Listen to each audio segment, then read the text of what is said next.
Sí, ahí se ve. Ya. Entonces, lo que toca es un tema dramáticamente interesante, ya que estábamos hablando del sueño. Estamos ahora en un capítulo de cronobiología, o sea, se refiere a todos los aspectos relacionados con el eh, transcurrir del tiempo y todas las variaciones que ocurren en nuestra vida diaria. Entonces, eh, lo fundamental es lo que hay en primera instancia, lo que llama la atención de que eh, hay una alternancia entre día y noche. Bueno, ¿eso nos afecta o no nos afecta? ¿Afecta, están implicadas las hormonas o no están implicadas? Todo. Ya, entonces, antes que nada les voy a mostrar una poesía de Jorge Luis Borges. Lean a Jorge Luis Borges. Ese es realmente un muy buen escritor. Y otro muy buen escritor que acaba de fallecer, anoche falleció, Mario Vargas Llosa.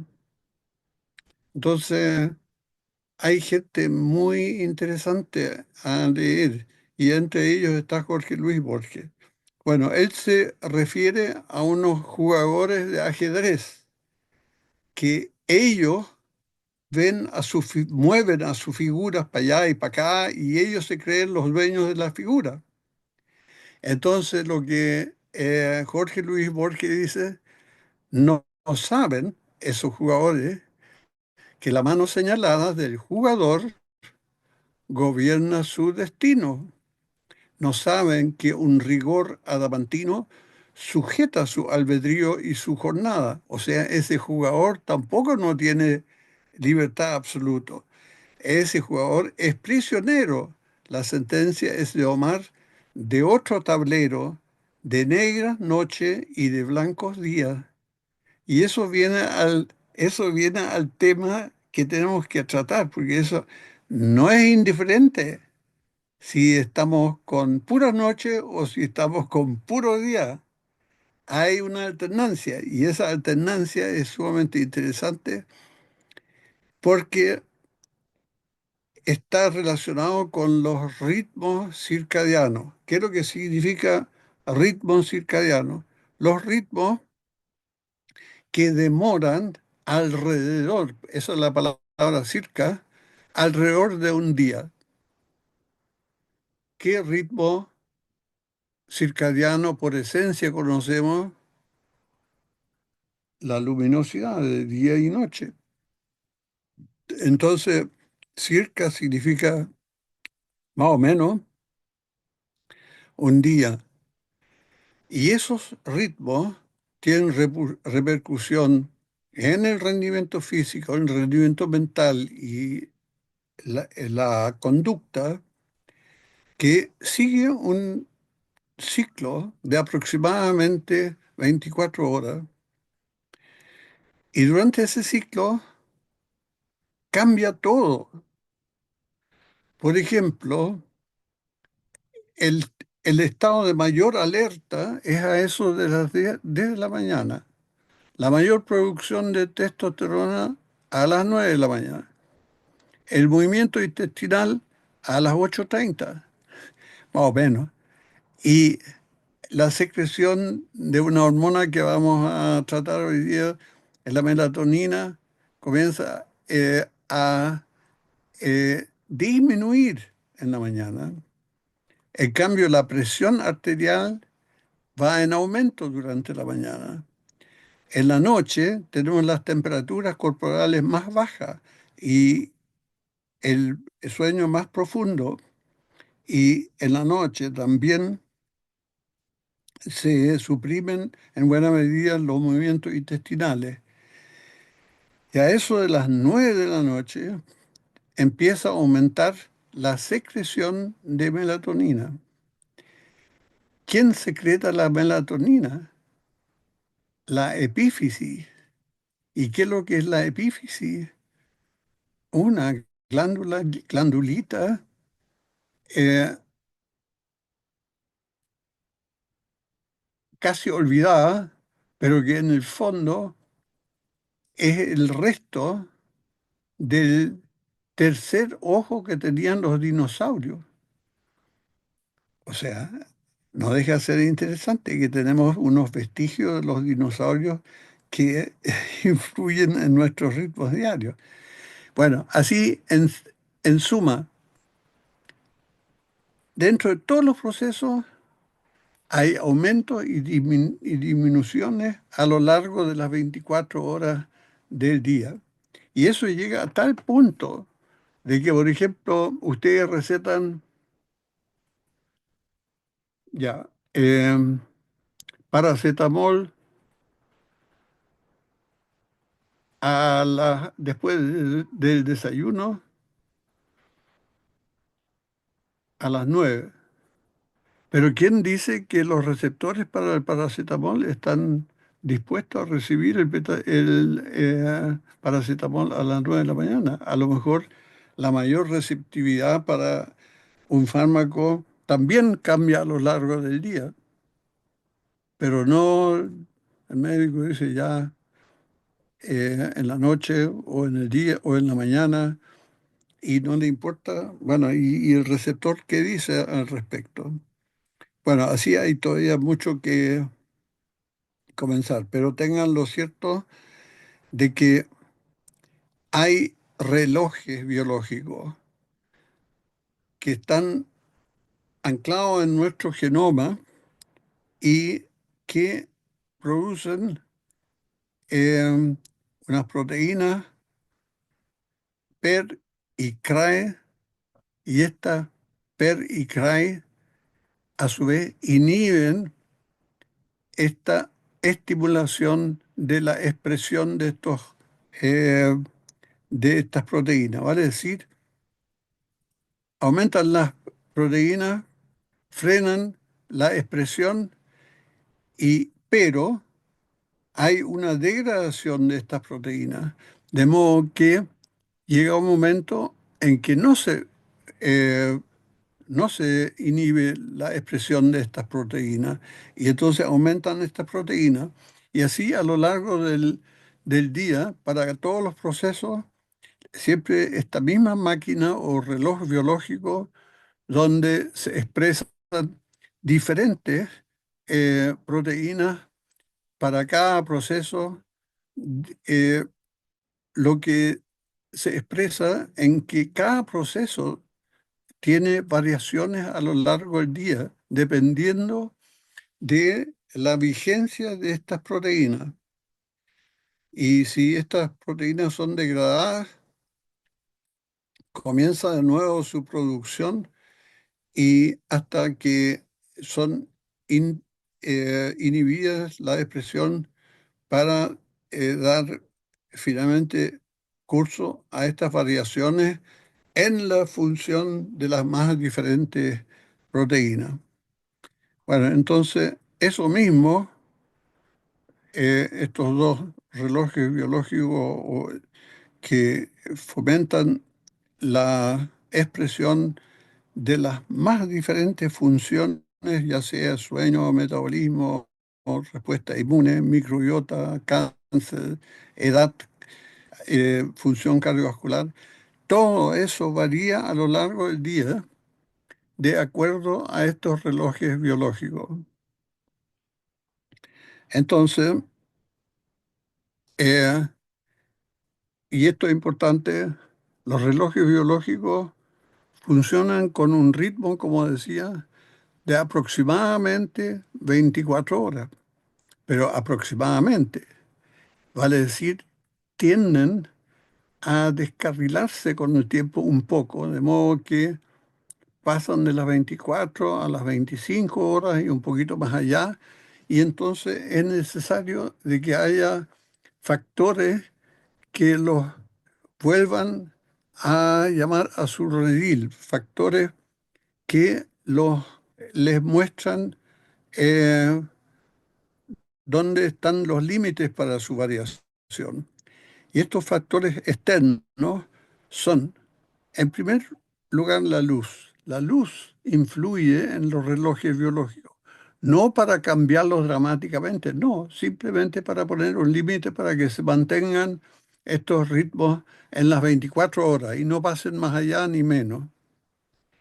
Entonces hay factores externos que modulan esos relojes biológicos y dentro de estos factores externos está las obvias variaciones en la luz ambiental que tenemos. Y tenemos también horas de ingesta acostumbradas. A la una de mediodía me llaman a almorzar. Bueno, a eso también es un input para los relojes biológicos. O de que tengo que ir a la kinesiología o cualquier otro factor habitual que contribuye entonces a modular el ritmo fundamental de 24 horas, más o menos un poco, de los relojes moleculares que existen en todas las células.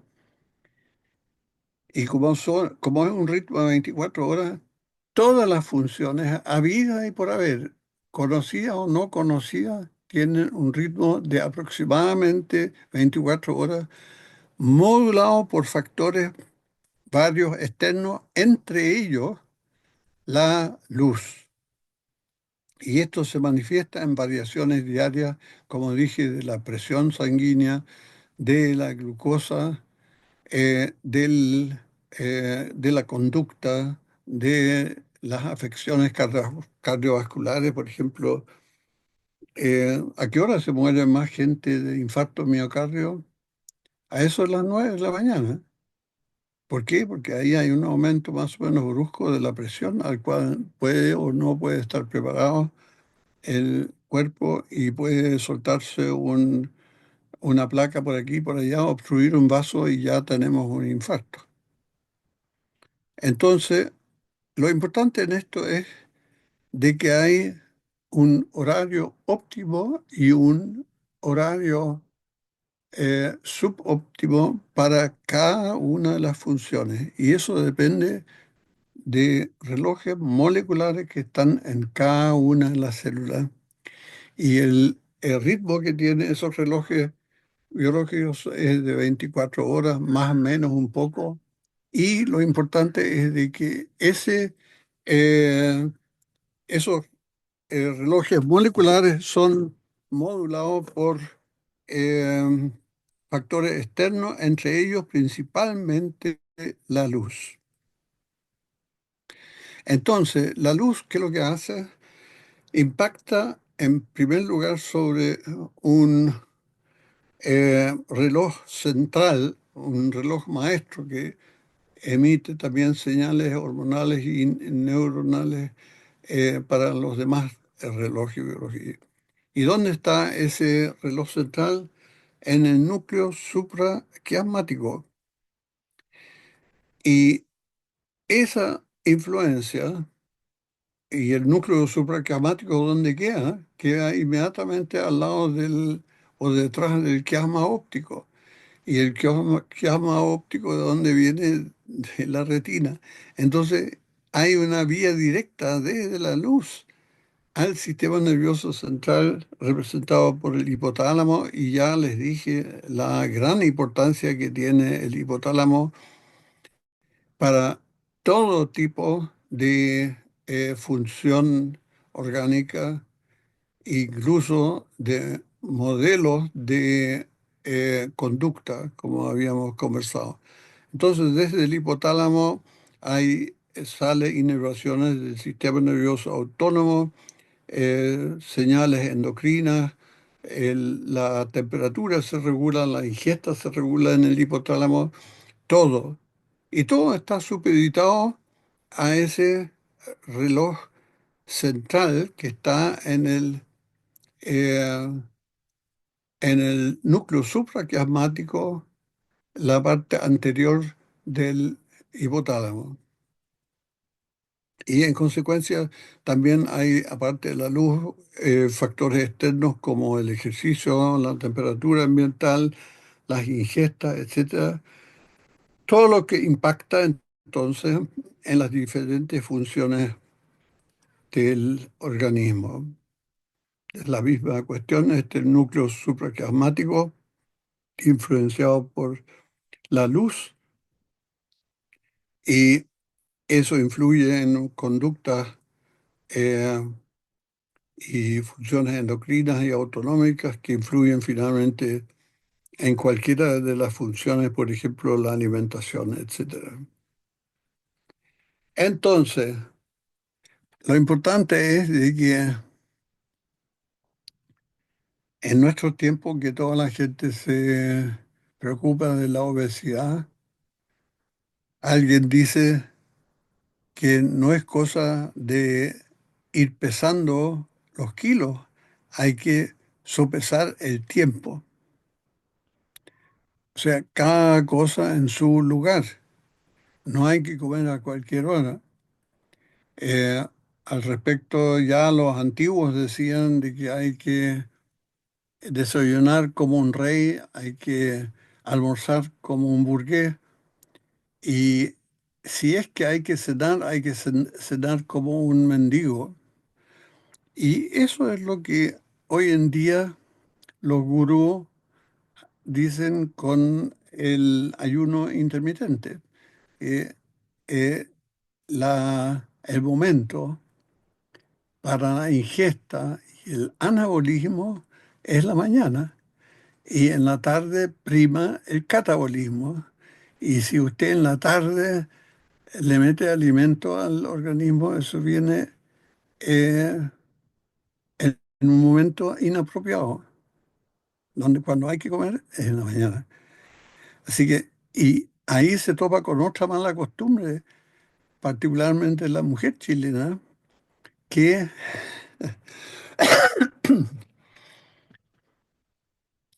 que se preocupa de peinar a los niños para ir al colegio, darles un empujón para que salgan y darle otro empujón más fuerte al marido que también salga.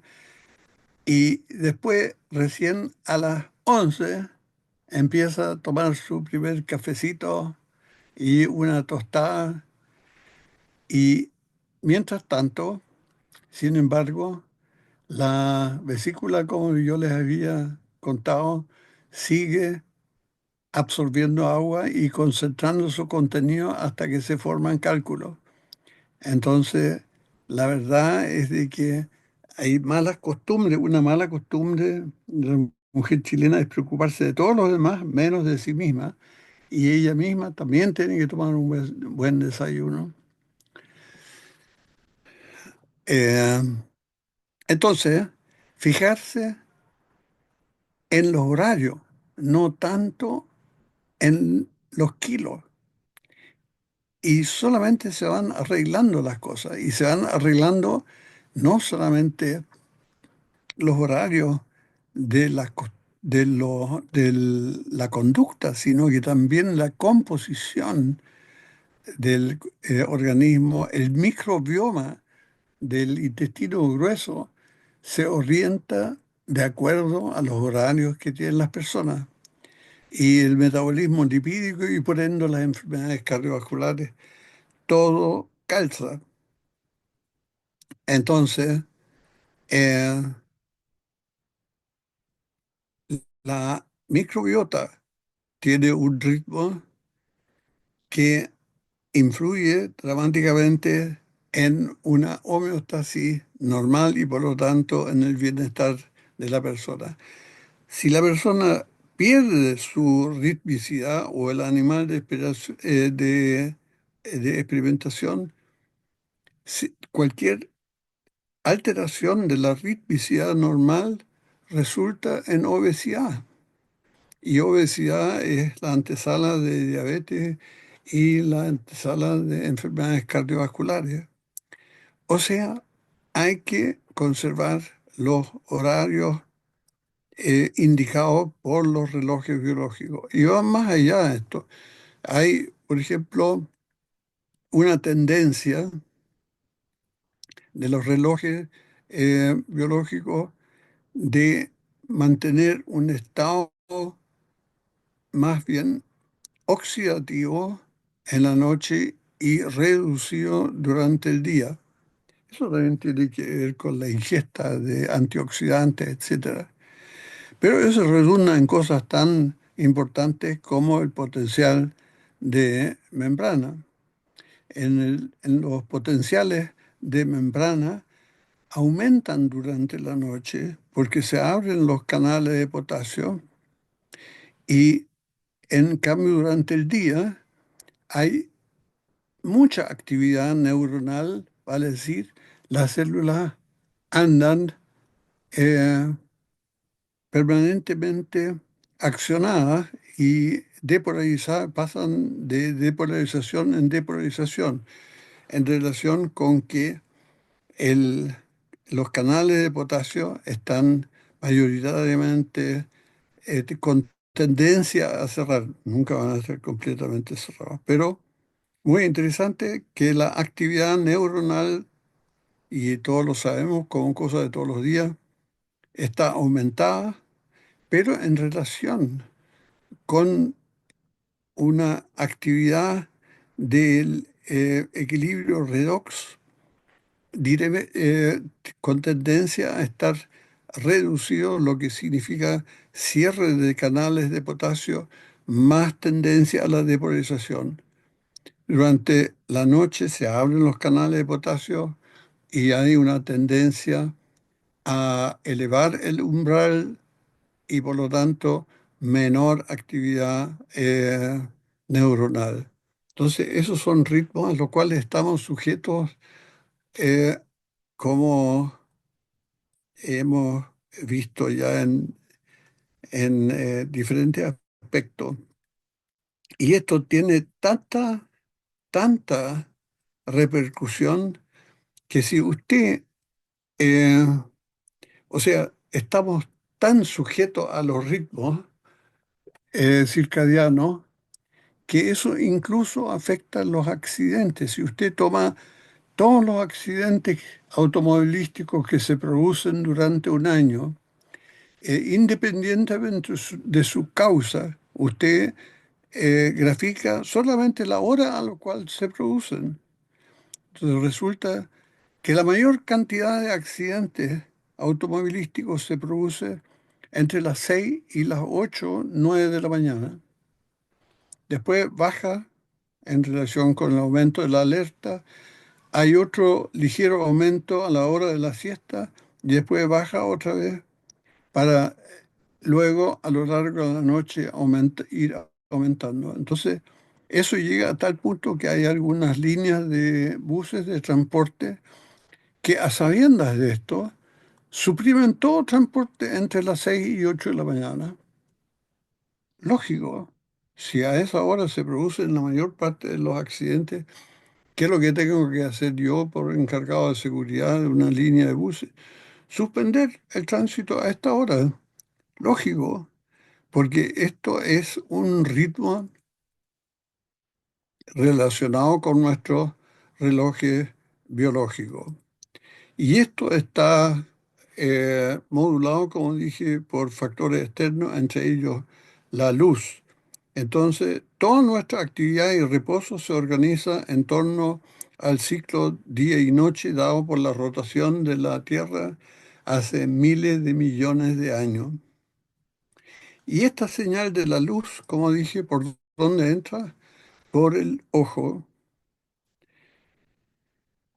Y del ojo pasa al núcleo supraquiasmático y de ahí envía señales a todos los relojes biológicos. O sea, el cambio natural de luz y oscuridad no pasa desapercibido para el organismo, todo lo contrario. Entonces, resulta que hay en la retina no solamente los conos y los bastoncitos que hemos aprendido, sino que también hay células ganglionares en la retina que contienen un pigmento especial, la melanopsina, y estas neuronas llevan su información, como dije, a través del nervio óptico al quiasma óptico y de ahí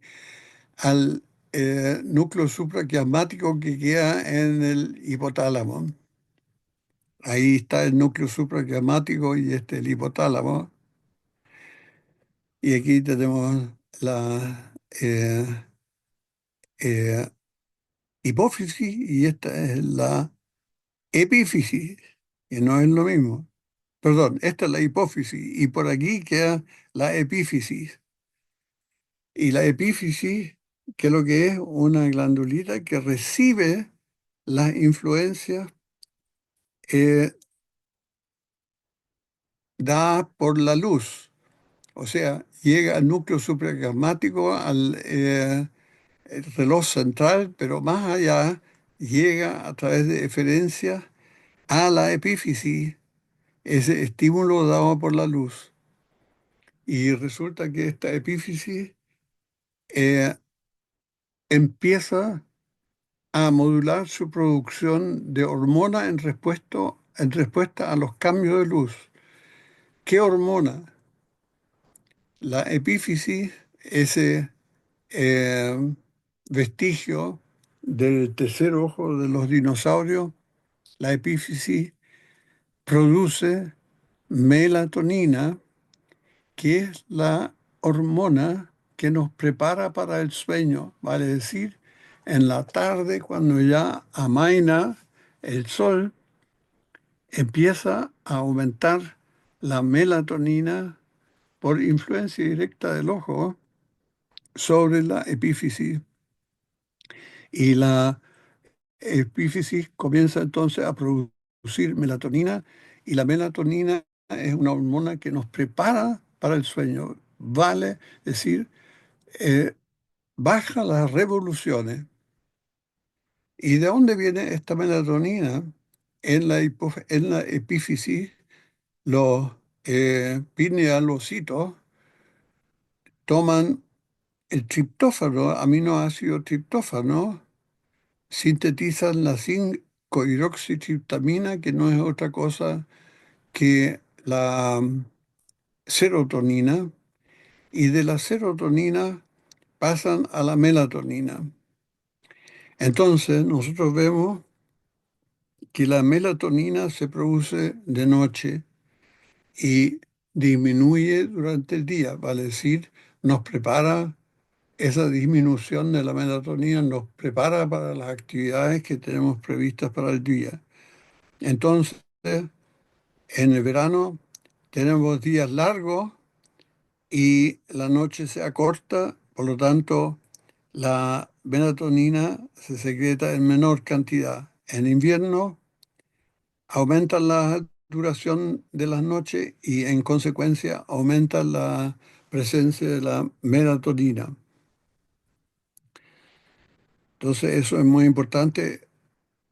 Los factores que modulan los ritmos, los relojes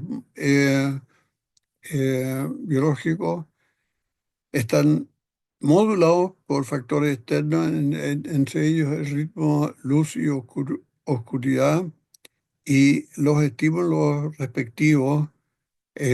Luz suprimen la hormona melatonina, la oscuridad aumenta la producción de melatonina. ¿Con vista a qué? A bajar las revoluciones y preparar el organismo para eh, las funciones que vienen el próximo día, etcétera.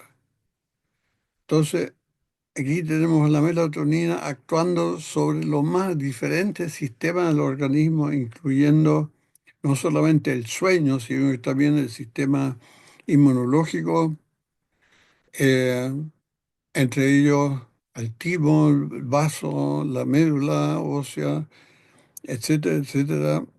No hay sistema en el cual no actúe la melatonina, empezando por el sistema nervioso central. Entonces, si usted mide hormonas a lo largo de las 24 horas, en la mañana, antes que ya despierte, va a haber un aumento del cortisol. Cortisol que lo que era un glucocorticoide. Y ese glucocorticoide, ¿qué es lo que hace? nos provee de glucosa para poder producir ATP y, poder hacer frente a las tareas del día. Llega a su máximo el cortisol a mediodía y después va disminuyendo en la medida de que en la tarde vamos reduciendo las actividades, salvo los estudiantes de medicina de la Universidad de Atacama que siguen trabajando hasta altas horas de la madrugada. Entonces, en la noche el cortisol baja dramáticamente y el siguiente día, antes de que comienza todavía a despertar, ya va aumentando, preparando el sustrato para hacerse energía. Y hay otra otra hormona que disminuye durante el día y que aumenta en la noche, y esa hormona es la melatonina. ¿Y la melatonina a qué responde? A los cambios de luz. Cuando hay eh, ya menos tarde, menos luz en la tarde, va aumentando la melatonina, alcanza su máximo a medianoche y después va a disminuir lentamente para no afectar las actividades del día que necesitan de alerta, etcétera. Entonces, muy importante para eh, los estudiantes también, de que la melatonina, el máximo que llega en la noche, a medianoche más o menos, coincide con el mínimo de alerta. Entonces, y con varias otras variaciones, entre otras la temperatura, lípidos, sanguíneos, etcétera. Pero fíjense esto que es tan importante. eh, yo digo algo que no les debería decir, pero ustedes hacen demasiadas clases durante el día. ¿Cuándo estudian, si es que estudian, en la noche, pero con una alerta que está reducida? Entonces, ¿qué sentido tiene maltratarse estudiar en la noche cuando uno ya no está con tanta alerta y no cacha a la buena y primera y entonces prolonga incluso el estudio más allá para compensar esa falta de alerta y es un puro suplicio? Lo que deberían hacer ustedes son clases mediodía y en la tarde estudiar y en la noche cualquier cosa que se les ocurra, pero descansar también. Entonces es súper importante porque en la noche no tiene sentido estudiar a medianoche. Qué locura. Entonces eso es inhumano. Pero mucha gente tiene que trabajar de noche. O sea, especialmente el personal de la salud hace turno. Mala cosa, porque hay un 20 a 30% de la población general que trabaja en turno, pero nosotros estamos programados para ser activos durante el día y no durante la noche. Entonces, hay un conflicto preconfigurado entre las exigencias de la máquina industrial, digámoslo así, y los relojes internos, acostumbrados a señales externas como el ciclo luz y oscuridad. Entonces, ¿cómo podemos salir de esto? O sea, de dilema. O sea, la idea es de que hay que hacer turno, hay que hacerlo. No hay ninguna industria grande que no funcione durante las 24 horas, incluyendo todos los hospitales, las grandes clínicas, etcétera. Funciona las 24 horas y tiene que haber gente disponible a ejecutar lo que sea necesario en ese momento. Pero tenemos la maldita melatonina que nos dice que a esa hora tenemos que dormir. Entonces la pregunta es, es posible cambiar la melatonina y programarla para el día. No es una mala idea, porque necesitamos estar alerta. No tiene ningún sentido que un médico opere semidormido. Es un peligro público. Entonces tiene que estar alerta. Y se pregunta entonces, bueno, si la melatonina responde a la luz, ¿será para todo tipo de luz o para algún tipo de luz especial? Antes de seguir en eso, aquí está la estación Concordia, cerca del Polo Sur. En la estación Concordia, una estación conjunta italiano-francesa, lo usual es de que hay durante medio año puro día. ¿Por qué? Porque el sol ilumina el Polo Sur durante todo el verano, jornada 24 horas. Entonces, durante 6 meses, usted tiene pura luz en el Polo Sur y otros 6 meses, pura oscuridad. ¿Quién aguanta eso? En circunstancias que nosotros estamos acostumbrados a los ritmos naturales de luz y oscuridad cada 24 horas. Tenemos los ritmos de 24 horas, los relojes biológicos son una realidad. ¿Cómo nos manejamos en eso? Entonces nos acordamos de que la melatonina desaparece durante el día y reaparece durante la noche. Pero en respuesta a qué, y eso es muy interesante, ¿cuándo comienza la supresión de la secreción de melatonina?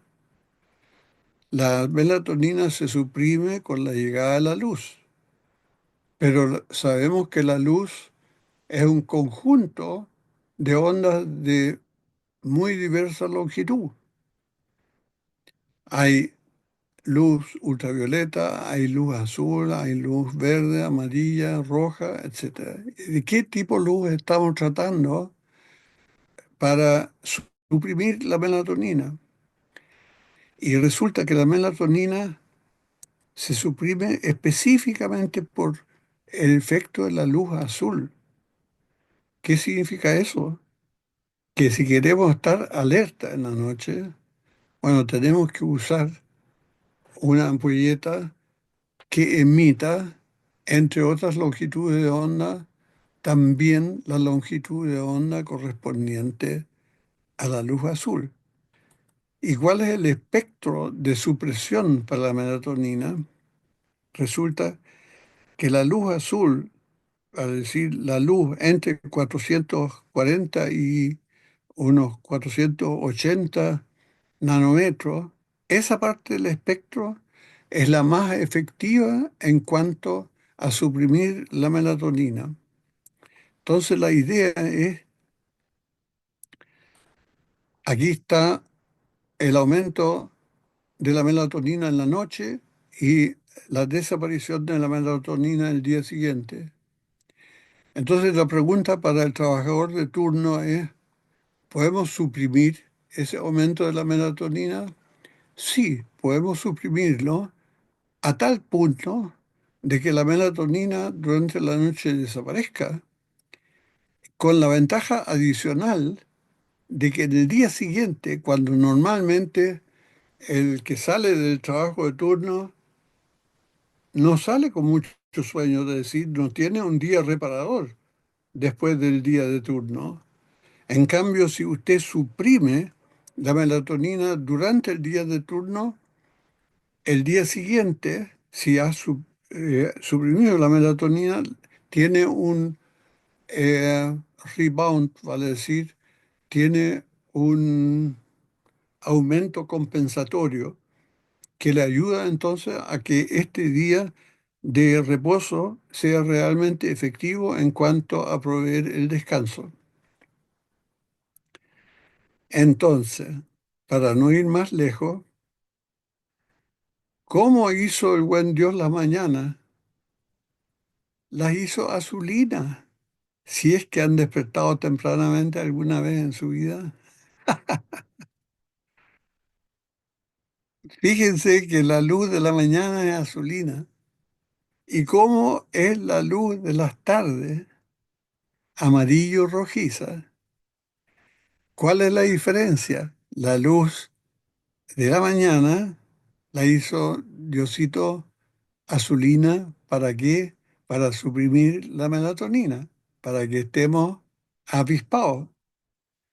Y en la tarde, cuando toca ya el reposo, el merecido reposo, en algunos no tan mal merecido, en la tarde la melatonina puede despertar y aumentar debido a que desapareció la luz azul y predomina la luz rojo amarillenta. Y para ir no más lejos, yo me he sorprendido siempre por qué en los aeródromos la delimitación de las canchas no está con luz roja, está hecha con luz azul. ¿Para qué? Para despertar al piloto que está en la última fase de su viaje, vale decir, cuando está realmente fatigado y tiene que hacer su máximo esfuerzo para achuntarle a la cancha. Y esta cancha está señalizada con luces azules. Curioso. ¿Pero por qué? Porque la luz azul es la que despierta. ¿Y cómo están las ambulancias equipadas? Curiosamente, con luz azul, porque tienen que circular de noche y tienen que espantar los curados. ¿Y cómo están las discotecas? Me han contado de que las discotecas son todas azules. ¿Por qué? Porque quieren mantener despiertos eh, a los ciudadanos para que puedan consumir. Entonces, en todas vayan a ver una vez una discoteca y van a ver que todo es azul. ¿Pero por qué? Porque el azul suprime la melatonina, o sea, lo mantiene alerta a lo que sea. Entonces, bueno, eh, hay de todo en la viña del Señor. Algunos despiertan más temprano y otros despiertan más tarde. De hecho, todos tenemos los ritmos circadianos, pero hay algunos que son tipo alondra que despiertan más temprano. Tienen el mismo ciclo, pero eh, con un adelanto de fase, por decirlo así, que con respecto al máximo está justamente cuando termina la noche, mientras que el otro despierta ya cuando estamos a mediodía ya. Entonces es interesante que hay tipos, cronotipos, que despiertan temprano y hay cronotipos que despiertan tarde. Pero todos responden básicamente a los ritmos hormonales, pero con un desfase, eso sí. Entonces tenemos la alondra aquí y los búhos. En la mañana siguen durmiendo los búhos y las alondras despiertos y en conversación se duermen más temprano. Y es la hora en que despiertan los búhos. Y eso cambia a lo largo de la vida. Los alondras y los búhos alternan a lo largo de la vida. ¿En qué sentido? De que los niños chicos a edad de 4 o 6 años son todos alondras y despiertan a sus padres cuando estos quieren dormir.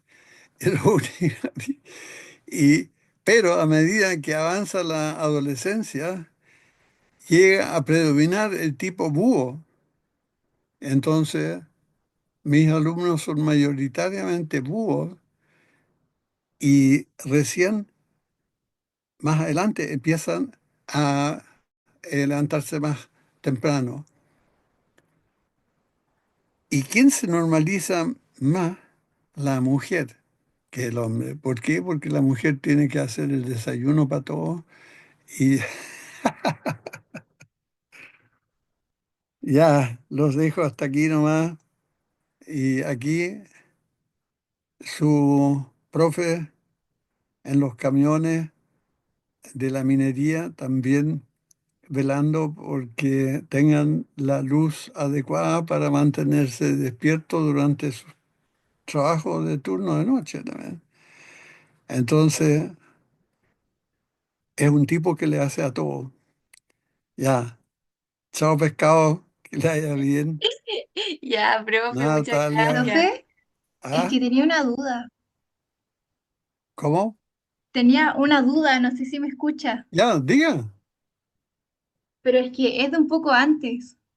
ya, lo que quiera, pregúnteme dudas de la Sí, en la materia diapositiva. o Sí, dudas existenciales o dudas emocionales, todo. en la diapositiva 5 habló ¿Cómo? de los. En la diapositiva 5, en su diapositiva 5, ¿Cinco? ¿Qué cosa? en la diapositiva 5 del PPT. Ah, diapositiva 5, ya. ¿De esta clase? Sí, Ya, si me ya. la puede explicar, los PER y CRY, como qué es lo que hacen, y el clock. Los, estas proteínas que resultan de la expresión por parte de los genes que tienen su ritmo incluido, producen proteínas, estas dos proteínas, por ejemplo, PER y CRI, frenan la expresión de, de sus mismos genes. O sea, aquí tenemos el ADN con los genes de los relojes biológicos que producen estas proteínas que bloquean su propia producción, pero bloqueando su producción, lo que indica un cambio en la expresión, eso es interrumpido por la degradación de estas proteínas. O sea, ¿cuál es la sucesión de las cosas? Tenemos la formación de estas proteínas bloquean su propia producción, pero hay un momento en que son degradados, o sea, dejan de bloquear su propia producción y entonces la producción comienza de nuevo y así sucesivamente. Para la producción, o sea, eh, para la estimulación, el freno de de la expresión y la expresión puede comenzar de nuevo sobre la base de que estas proteínas han sido degradadas. En suma, aquí hay en el ADN genes que expresan estas dos proteínas, llamémoslas PER y CRY. Estas PER y CRY bloquean naturalmente su propia producción, pero mientras existen estas PER y CRY, porque la existencia también está limitada por su degradación, entonces si para esta inhibición y vuelven a producirse, y así sucesivamente se, eh, se frena su producción y se estimula su producción sobre la base de que estas mismas proteínas son a la vez degradadas. Se producen estas proteínas, frenan su propia producción, pero al mismo tiempo son degradadas de modo que hay un periodo en que no hay esta inhibición y la producción comienza de nuevo. ¿Estamos? Más o menos. Ah, ya entendí. Sí. O sea, y eso se traduce en en esta curva de que hay, de acuerdo a la actividad de estos genes,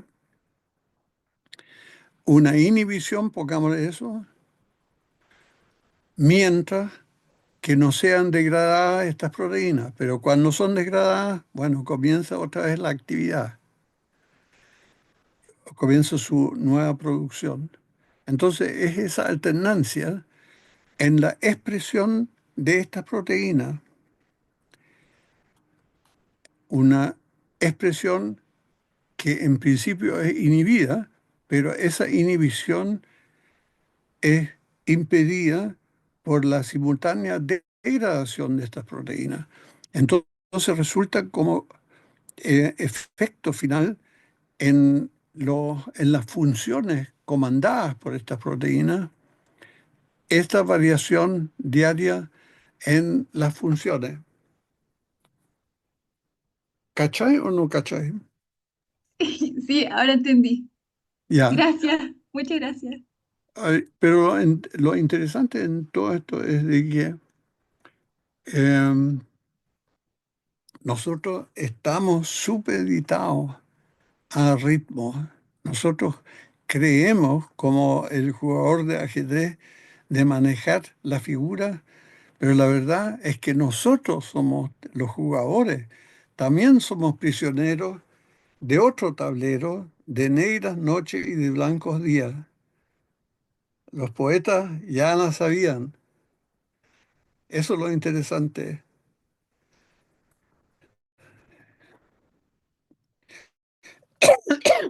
Ya, ahora tengo que sacar mi perrita. Ya, profe. Muchas gracias por la clase. Ya, ya, que estén Gracias, muy bien. profe.